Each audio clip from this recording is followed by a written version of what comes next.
Yang dikatakan puasa itu apa coba? Ndak, ini latihan jadi ahli fikih. Yang dikatakan puasa itu apa coba? Menahan. Umumnya orang kan menahan lapar dan minum dari fajar sodik menjadi sampai terbenamnya matahari. Nah sekarang pertanyaannya kalimat menahan apa? Lapar dan haus itu maknanya itu kan sebetulnya masih salah. Redaksi itu salah. Karena juga nggak boleh hubungan intim, nggak boleh memasukkan apa saja ke lubang dan sebagainya dan sebagainya. Terus lalu batasannya sampai matahari terbenam. Ada beberapa daerah yang terbenamnya matahari itu tidak wajar. Sampai misalnya siangnya itu 22 jam. Atau kebalikannya, enggak ada matahari terbit, enggak ada matahari tenggelam, kayak di kutub. Sehingga saya berkali-kali bilang, ulama Indonesia itu kenapa alim? Itu ya di antara faktornya itu ada unsur kebetulan. Sehingga ada katakan hoax. Coba kalau kamu jadi ulama di kutub, terus cerita, baca takrib di sana. Awal waktu sholat subuh itu dimulai dari Tulu'ul Fajri Shadiq sampai terbitnya matahari. Orang kutub mesti tertawa-tawa, mataharinya mana bah? Gitu.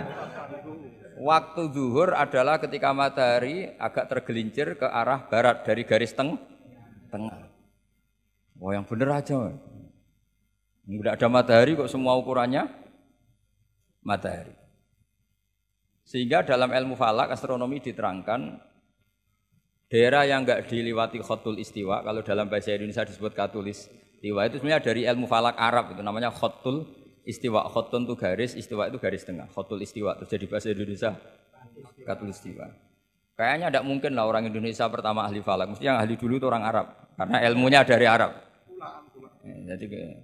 Jadi dari kulaan terus dijadikan bahasa sendiri apa? Katulistiwa. Karena kita ngaji di Indonesia, kebetulan Indonesia termasuk daerah yang dilewati apa? Katulistiwa. Sehingga waktu kita normal, trennya ya 12 sama berapa? 12.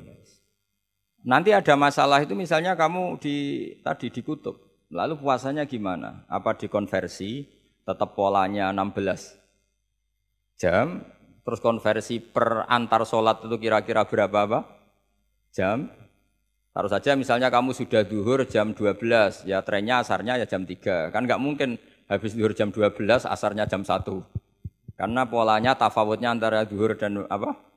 Asar itu 3 jam. Setelah zuhur sama asar sama maghrib polanya juga 3 jam.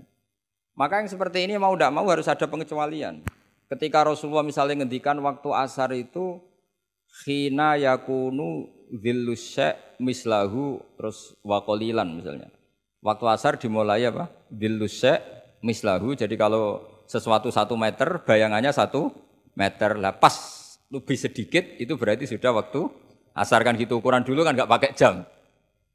Ya. Terus habisnya waktu asar setelah matahari terbenam. Tentu dawuhnya Nabi seperti itu momentumnya di mana? Di daerah yang dilewati khotul istiwa. Karena yang tidak dilewati khotul istiwa tidak mengalami ada matahari terbit, terbenam dan zawalus syamsi.